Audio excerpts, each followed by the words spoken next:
खुलुमबाय दिनै फुंबिलिनि खौरांफोरा जाबाय। गिबि खौराङाव दङ बिपिएफ दोलोनि बानजायनायाव बाक्सा जिल्लानि कदमतलायाव खुंजानाय मास गेदारिं सुबुंगौमा हाबाफारियाव बाहागो लानानै बिटिसिनि चिफ हाग्रामा महिलारिया दुलाराय बर' फरायसा आफाद थामहिनबा एबसुनि सायाव आरो दिपेन बर' बिथांनि सायाव गोख्रोङै बाथ्रा बुंथिदों। जेराव हाग्रामा महिलारि बिथाङा बुंदों, दिनैनि समाव एबसुआ फरायसाफोरखौ लानानै सोमावसारनाया जागायफिनबाय। बिटिसिआव पावाराव गैयैनि थाखायनो बिटिसिआव फिन दुंहाव थासारि लाबोनो नाजादों। जों प्रमद बर' सोरखार थानाय समाव फरायसा लाइमोनफोरखौ लानानै आन्दालन खालामाखै। जों बेबादि सोमावसारनाय स्कुल कलेज बन्द खालामाखै। नाथाय बे बाराव आराम्भ जाबाय होनना बुङो बिटिसिनि चिफ हाग्रामा महिलारिया। आरोबाव बिथाङा बुंबावोदि एबसु आरो इउपिपिएलआ बिटिसिआव जौगानायखौ लुबैया। उइवान हाग्रामा होनना आंखौ मानो नागिरामोन? आंजों सावरायनो थाखाय ना आंखौ बुनो थाखाय नागिरदोंमोन ना आंखौ बुथारनो नागिरदोंमोन? बेफोर बाथ्राफोरखौ बुंदों हाग्रामा महिलारिया। बेराफारसेथिं इउपिपिएलनि दैदेनगिरि राजकुमार नार्जारिया बे बिथिंखौ नोजोर बोनानै गावनि फेसबुक एकाउन्टनि गेजेरजों ओरैबायदि पस्ट खालामदों दि बिथाङा लिरदों, बे बिटिआर एसेम्ब्लिनि दुलाराय बर' फरायसा आफादखौ दाय होना थांखि आजावनायखौ नुना जोबोद दुखु मोनहाबथारबाय आं। उन्दैनिफ्रायनो लोब्बा जाबोदोंब्लाबो आंहा 1997 मायथाइयाव दुलाराय बर' फरायसा आफादनि बिबान लाना मावजेननायनि बराद जुफिदोंमोन। 1997 निफ्राय 2003 मायथाइनि जुन दानसिम बावसोमनानै हाबा मावनानै सोमावसारनाय दोनथ'नायजों जाबजों गोजौ सोलोंथाइ लानो मुम्बाइ फारसे दावबायलांदोंमोन। मुम्बाइआवबो जों माखासे फरायसा लोगो नांना मुम्बाइ दालाइसा दुलाराय बर' फरायसा आफाद दाहैदोंमोन। बै समाव गोलाव सम सोमावसारनायाव बाहागो लानाय समाव आं नुनाय आरो मोनदांनाय बायदिब्ला दुलाराय बर' फरायसा आफादनि दैदेननायावनो नैथि बर' गोरोबथानि गेजेरजों बिटिसिखौ सोरजिनाय जादोंमोन। बर' माहारिनि सोद्रोमा दुलाराय बर' फरायसा आफाद नङाब्ला बर' आरो गुबुन माहारिफ्राबो गुबुन आफादफोरखौ फोथायनायाव लायामोन। बयबो मिथिगौ आइजें दैग्रा आफादखौबो सिंजों सिं सोर सामलायोमोन। आरोबाव बिथाङा लिरदों दि दिनैसिम आसाम एसेम्ब्लियानो एबसुखौ सोंखारिनो थांखि लाफेरनो हायाखै। भारतनि पार्लियामेन्टआनो हायाखैमोन। एबसुनि मावथिफोरनि जिउ बावनायजों लोगोसे थैखौ गोलोमदै खालामना सोरजिनाय बिटिआर सोरखारासो एसेम्ब्लिनि थांखि लाफैलायनो हाबाय। जोबोद लाजिथाव आरो सोंखारिथाव। गोसोआव दं 2008 मायथाइयाव दरं अदालगुरियाव मा जायामोन आरो 2012 बयबो गिनानै खारनाय हमजाग्लुंनायाव सोर गसङा? 2014 खौ बावबायना? खैफोद आरो अलखदफोरखौ जोब्बाय नंदों नामा? जोंनि MCLA, EM, CM, MLA, minister, member, chairman जानायासो देरसिन जाबाय होनब्ला? दे रोंगौ होननानै हायो होननानै खालामबाय था, बुंबाय था। समा सानसे ओरैबादि गिदिंगोन गाब्लाबो गनायनाय नङा नोंसोर। रायजोफोर, नोंसोर माहारियारि आफादफोरखौ दा नेवसि। जों बायदि साफा सानै मानसिनि राजखान्थियारि इयुननि थाखाय माहारियारि आफादफोरखौ लोरबां दा खालाम। गोदोबो समर, चरण, कनकेसर गोबांखौनो माहारिया फोरोंखादों आरो दाबो फोरोंलांगोन। जै बर' हारिनि जै होननानै राजकुमार नार्जारिया बेबायदि लिरदों। बर' सावथुन मुलुगनि गोबां सुबुंफोरजों सिनायजानाय फावखुंग्रि प्रियंका लाहारिया जुलि जाबाय।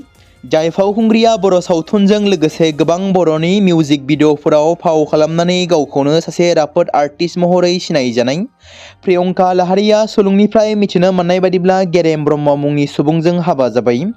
बिथांनिसिम मेनि कंग्रेचुलेसन जासिहरनाय थाबाय।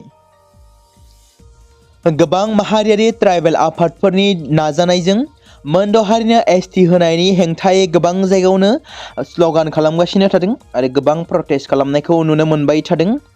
ट्राइबेल थामहिनबा मोनद' हारिफोरखौ गोदानै ट्राइबेल थामोनथा होनायनि अनगायै आसामनि थाखानाय ट्राइबेल सुबुंफोरा गोबां खहा जागोन आरो मा मुलाम्फा जागोन बेखौ नोजोर बोनानै गोबां हेंथा सोमावसारनायबो जाबाय थादों। आथिखालाव संबिजिरारि महरै गनायथि मोननाय थागिबि हारिनि सुबुं अनजिमाया 4.5 मिलियनसो दं। नाथाय बेनि गेजेराव मोनद' हारिनि लाख लाख सुबुं अनजिमा थानाय सुबुंफोरखौ गोदानै ट्राइबेल महरै सोफादेरगोन अब्ला थाखानाय ट्राइबेल सुबुंफ्रा गोबां जेंनाफोरजों मोगा-मोगि जानांगोन। गोदान जोलैया मेडिकेल साइन्स आरो इन्जिनियारिं फसंथानफोराव सोलोंथाइ लानायाव गोब्राब जेंनाजों मोगा-मोगि जानांगोन। गोबां साख्रि बाख्रिया खहा जालांगोन। जेराव थाखानाय ट्राइबेल हारिनि इयुन जोलैफ्रा मिरु आरो रायजो सोरखारा होनाय बायदि बायदि साख्रिनि खथा आरो गुबुन गुबुन सुबिदाफोरनिफ्राय जानगाराव थानो गोनां जागोन। बेनिखायनो गोबां आफादफोरा सोरखारखौ बे थांखि लानायखौ बोखारनो थाखाय दाबि खालामगासिनो जादों। सोमावसारनायनि उनाव जिल्ला कमिशनारफोरनो गांसे थिसनथाइ बिलाइबो गथायदों। गोबां जायगायावनो बेबायदिनो सोमावसारग्रा थावनिसिम सासे मेजिस्ट्रेटखौ थिनहरदों। सौहैनानै मेजिस्ट्रेटआ आफादफोरनि दाबिफोरखौ लानानै गोसोखां बिलाइखौ आजावदों।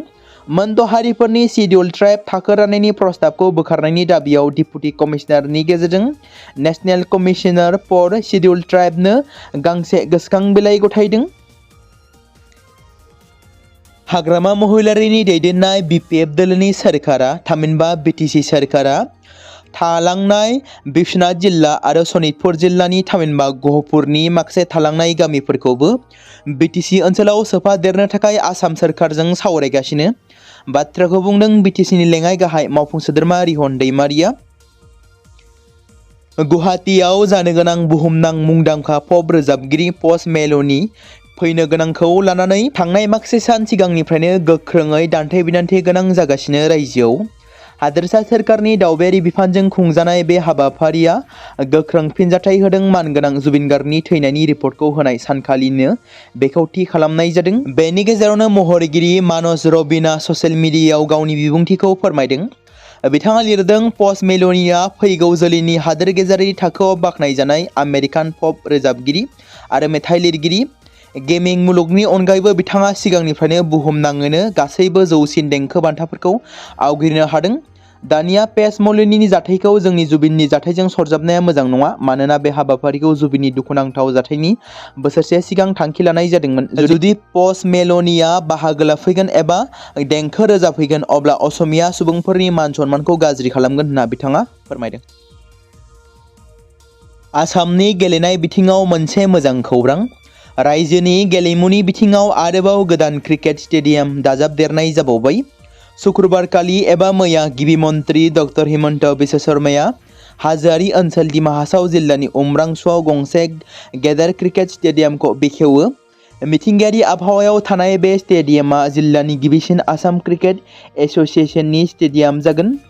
मैया फुंनि 11 रिंगासोआव गिबि मन्त्रि डक्टर हिमन्त बिश्व शर्माया गुवाहाटीनिफ्राय हेलिकप्टारजों उमरांसुआव सहैदोंमोन। बेनि उनावनो बिथाङा जायगासिम सहैयो आरो आसामनि क्रिकेट एस'सिएशननि समायना क्रिकेट स्टेडियामखौ बेखेवो।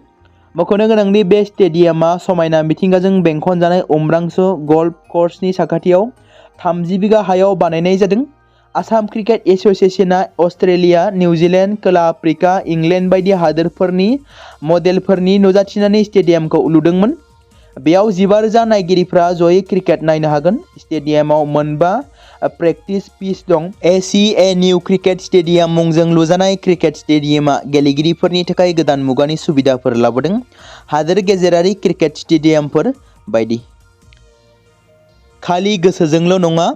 धेमाजिनि सासे लाइमोन अट'रिक्सा सालायगिरिया गावनि जिउनि हान्थिनायफोरनि गेजेरजों आसामनि मुंदांखा देंखोगिरि रुंसारि जानानै थांनाय जुबिन गार्ग महरगिरिनि सुबुंथिनि सानस्रिखौ गोथाङै लाखिनो नाजादों।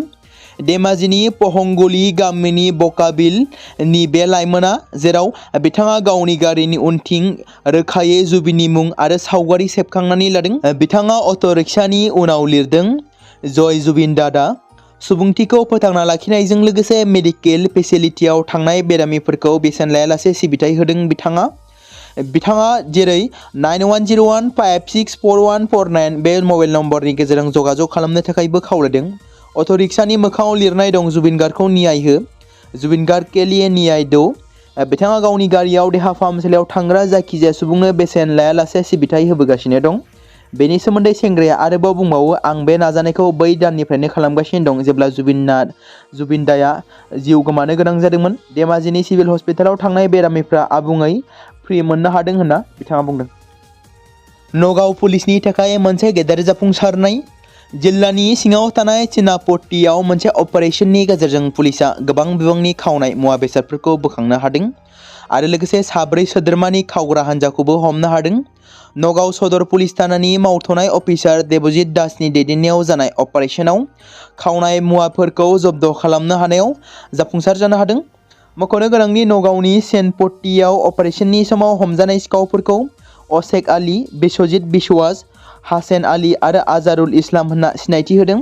बे हानजाया गोबाव समनिफ्रायनो नगावनि गुबुन गुबुन जायगाफोराव तामानि तार आरो गुबुन बेसेन गोसा मुवाफोरखौ खावगासिनो दंमोन होनना फोरमायदों।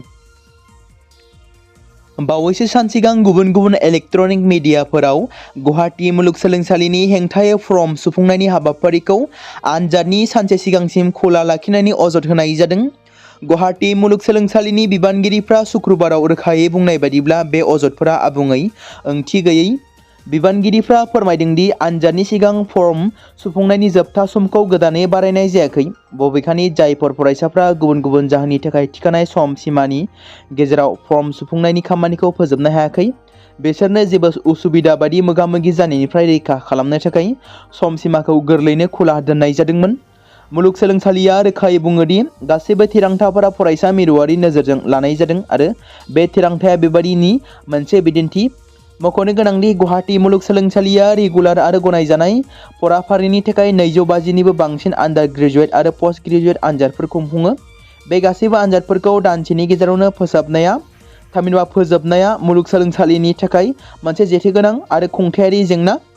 मुलुगसोलोंसालिया बुङो दि आनजादा फोरोंनाय आरो आनजाद नायनायनि मोनसे एंगारनो हायै बाहागोब्लाबो हादोरारि सोलोंथाइ खान्थि बादियै बेफोरखौ जोबथा थांखि होननानै साननाया गोरोन्थि जागोन। बे खान्थिया आबुं सोलोंथाइनि सायाव गोसो होयो, जेराव थोजासे फोनांजाबनायनि बिजों फराफारि सायख'नायाव सोलायथाय आरो गुवार क्रेडिट बिथा फराफारिफोरनि सोलोंथायारि गोथौथिखौ गोनांथि होनाय जायो। हादोरारि सोलोंथाइ खान्थि मावफुंनायनि फिथाय महरै AEC, BAC, MDC, CEC आरो गुबुनफोरखौ सोफादेरनाय आनजाद नायथाव आयदाफोरनि अनजिमाखौ 2 गुन बांहोदों। आलादा रायजो बड'लेण्डनि थाखाय सोमावसारफिननो नाजानाय बनस'नि दाजेनगिरि आफादगिरि बनजित मन्जिल बसुमतारिया आफादनिफ्राय एरख'जाबाय। मिथिनो मोननाय बायदिब्ला बनजित मन्जिल बसुमतारिजों लोगोसे सा5 सोद्रोमाफोरखौ अर्गेनाइजेसननि बेरेखा हाबा मावनायनि थाखाय बनस'निफ्राय एक्सपालसन एबा बोखारबाय होनना नटिस फोसावदों। क'क्राझार सहराव ATMआव खावनाय जाथाय जादों। क'क्राझारनि कदमतला थामहिनबा BTC सेक्रेटारिनि लांगोनानि उल्था साखाथियाव थानाय बैंक अफ इन्डियानि ATM बक्सखौ हरनि समाव सोरबा सिनाय मोनै सिखावा खावनानै लांदों। ATM बक्सनिफ्राय बेसेबां रां गोमाखो बेनि बिबांखौ दासिमबो मिथिनो मोननाय जायाखै। जाथायनि सायाव क'क्राझार पुलिसआ गोख्रोङै संदानगासिनो दं आरो दायनिगिरिखौ आयेन बादियै हमनो मोनोब्ला साजा होगोन होननानैबो खौरां होदों। थांनाय सानखालि भारत हादराव सफैनाय रासियानि हादोरगिरि व्लादिमिर पुतिनखौ दिनै फुंबिलियाव हादोरगिरि भवनाव मावख'आरि महरै बरायनाय जादों। राष्ट्रपति द्रौपदी मुर्मु आरो माखासे बिबानाव थानाय मन्थ्रिफोरा बिथांखौ बरायो आरो रासिया आरो भारतनि माहारियारि मेथाइबो दामनानै बिथांखौ बरायो। बे हाबाफारियाव 4 मिरु मन्थ्रि, दिल्लीनि लेफ्टेनेन्ट गभर्नर BK सक्सेना आरो CDL जेनेरेल अनिल चौहानजों लोगोसे S जयशंकर आरो सर्बानन्द सन'वालजों लोगोसे मख'जाथाव सुबुंफ्रा बाहागो लादोंमोन। लोगोसे गाहाय मन्थ्रि नरेन्द्र मोदीआबो बाहागो लादोंमोन। हादोरगिरि द्रौपदी मुर्मु आरो रासियानि हादोरगिरि व्लादिमिर पुतिना गावजों गाव सोमोन्दो थानाय हादोरनि मुंदांखा सुबुंफोरखौ सिनायथि होयो। राष्ट्रपति भवनाव नेमखान्थि बायदियै बरायनाय आरो गार्ड अफ अनार होनायनि उनाव हादोरगिरि व्लादिमिर पुतिना राजघाटआव महात्मा गान्धीखौ मान बावो। बिथाङा माहारियारि बिफानि गोसोखां खाम्फायाव बिबार बावनानै मान बावो आरो राजघाटआव दावबायारि बिजाबाव सागान होयो। रासियानि हादोरगिरिजों लोगोसे भारतनि बायजोआरि बिफाननि मन्थ्रि कीर्ति वर्धन सिंहआबो बाहागो लादोंमोन। पुतिन भारत दावबायनाया नैथि खेब होननानै मिथिमोनदों। पुतिना राजघाटआव महात्मा गान्धीखौ मान बावो आरो पुतिना भारत दावबायनानै गोजोननाय फोरमायदों।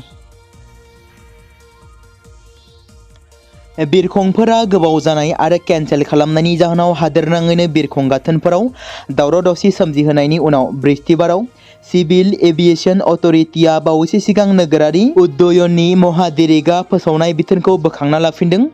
बे बिथोना एयारलाइन्सखौ गावसोरनि सप्तायारि गोलाव जिरायनायनि सुत्ति लानानै क्रू मेम्बारफोरखौ सोलाय-सोल' खालामनायनिफ्राय होबथादोंमोन। DGCAआ मोनसे गोदान बिथोनाव बुंनाय बादिब्ला क्रू मेम्बारफोरनि थाखाय फोसावनाय सप्तायारि रस्टरनि सोमोन्दै अपारेटरफोरनो होनाय गासैबो बिथोनफोरखौ बोखारबाय। मख'नो गोनांदि बे थिरांथाखौ फ्लाइटनि अपारेशनाव सोलिबाय थानाय हेंथाखौ नोजोर होनानै लानाय जादों आरो एयारलाइन्सनिफ्राय गोबां खावलायनायनि उनाव गावसोरनि समफारिखौ दिदोम खालामनो थाखाय गोबां सोलाय-सोल' खालामनो खावलायनायनि उनाव गुबुन गुबुन एयारलाइन्सनिफ्राय मावफुंनायाव हेंथा सोमजिनाय आरो अख्रां सिबिथायनि सोलिबाय थानाय दिदोमथि लाखिनायनि गोनांथिखौ नोजोर होनानै मख'नाय पेरेग्राफआव होनाय बिथोनखौ थाबैनो बोखारनाय जादोंदि सप्तायारि जिरायनायनि सोलाय-सोल' लिभ बाहायनो हानाय नङा होनना मिथिहोदों।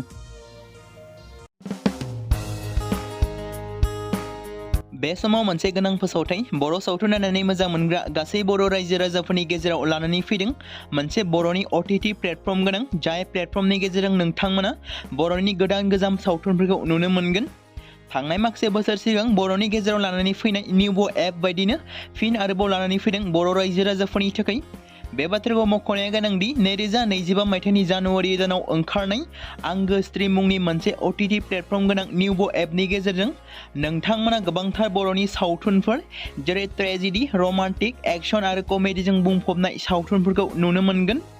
जेरै सनानि नखर, थांखि गैयै समाज, अनसुला आफा, हिर', बिमा बायदि बाजै, अर, थैसाम, वान्टेड, संदान आरो रं नाम्बार बायदि सावथुनफोरा मख'जाथाव। बेफोर सावथुनफोरखौ नायनो थाखाय नोंथांमोना गिबियावनो आंगो स्ट्रीम एपखौ गावनि मबाइलाव थानाय प्ले स्ट'रनिफ्राय डाउनल'ड खालामनानै लोगोसे इनस्टल खालामनानै गावनि मबाइल नाम्बारजों लगइन खालामनानै लाग्रोनांगोन। बेनि उनाव नोंथांमोना गोबांथार नुनो मोनै सावथुनफोरखौ गुगोल पे, फन पे आरो पेटिएमजों रं नाम्बार सावथुनखौ नायनो थाखाय 60 रां आरो संदान सावथुनखौ नायनो थाखाय 80 रां, वान्टेड सावथुनखौ नायनो थाखाय 60 रां, थैसाम सावथुनखौ नायनो थाखाय 60 रां बेबायदिनो गोबांथार नुनो मोनै सावथुनफोरखौ नायनो थाखाय सुबिदा खालामनानै होदों आंगो स्ट्रीम प्लेटफर्मा। फिन नोंथांमोननि गेजेराव फोरमायबावनो लादों बर' सावथुन नायनानै मोजां मोनग्रा गासै बर' रायजो राजाफोरनि गेजेराव लानानै फैदों मोनसे बर'नि OTT प्लेटफर्म गोनां जाय प्लेटफर्मनि गेजेरजों नोंथांमोना बर'नि नुनो मोनै सावथुनफोर जेराव गोदान गोजाम सावथुनफोरखौ नुनो मोनगोन। बे बाथ्राखौ मख'नाया गोनांदि 2025 मायथाइनि जानुवारि दानाव दिहुनजानाय आंगो स्ट्रीम मुंनि मोनसे OTT प्लेटफर्म गोनां एपनि गेजेरजों नोंथांमोना गोबांथार बर'नि ट्रेजेडी, रमान्टिक, एक्शन आरो कमेडीजों बुंफबनाय सावथुनफोरखौ नुनो मोनगोन। जेरै रं नाम्बार, संदान, वान्टेड, थैसाम, अर, बिमा बायदि बाजै, हिर', अनसुला आफा, थांखि गैयै समाज, सनानि नखर बायदि बायदि सावथुनफ्रा मख'जाथाव। बेफोर सावथुनफोरखौ नायनो थाखाय नोंथांमोना गिबियावनो आंगो स्ट्रीम एपखौ गावनि मबाइलाव थाखानाय प्ले स्ट'रनिफ्राय इनस्टल खालामनानै गावनि मबाइल नाम्बारजों लगइन खालामखांनायनि उनाव नोंथांमोना गोबांथार नुनो मोनै सावथुनफोरखौ गुगोल पे, फन पे आरो पेटिएमजों रं नाम्बार सावथुनखौ नायनो थाखाय 60 रां, संदान सावथुनखौ नायनो थाखाय 80 रां, वान्टेड सावथुनखौ नायनो थाखाय 60 रां, थैसाम सावथुनखौ नायनो थाखाय 60 रां बेफोरबायदिनो अर सावथुनखौ नायनो थाखाय 60 रां पे खालामनांगोन। बेबायदिनो गोबांथार नुनो मोनै बर' सावथुनफोरखौ नायनो थाखाय सुबिदा खालामनानै होदों आंगो स्ट्रीम प्लेटफर्मा।